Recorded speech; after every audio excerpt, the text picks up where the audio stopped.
Psalms chapter 51 verse 15. O Lord, open my lips, and my mouth will declare your praise. O Lord, open my lips, and my mouth will declare your praise. ప్రభువా, నా నోరు నీ స్తుతిని ప్రచురపరచున్నట్లు నా పెదవులను తెరువుము. ఏమని కోరుకుంటున్నాడంటే, బోలెడని మేలులు ఈ భూమి మీద నన్ను పుట్టించిన తర్వాత లెక్కలేని మేలులు నా జీవితంలో మీరు చేస్తూ వస్తున్నారు తండ్రి.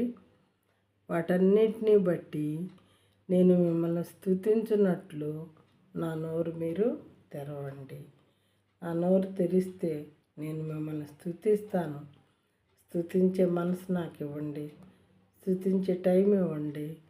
తర్వాత నా నోరు తెరవండి, నేను మిమ్మల్ని స్తుతించినట్లుగా అని కోరుకొంచున్నాడు దేవుడిని దావీదు మహారాజు.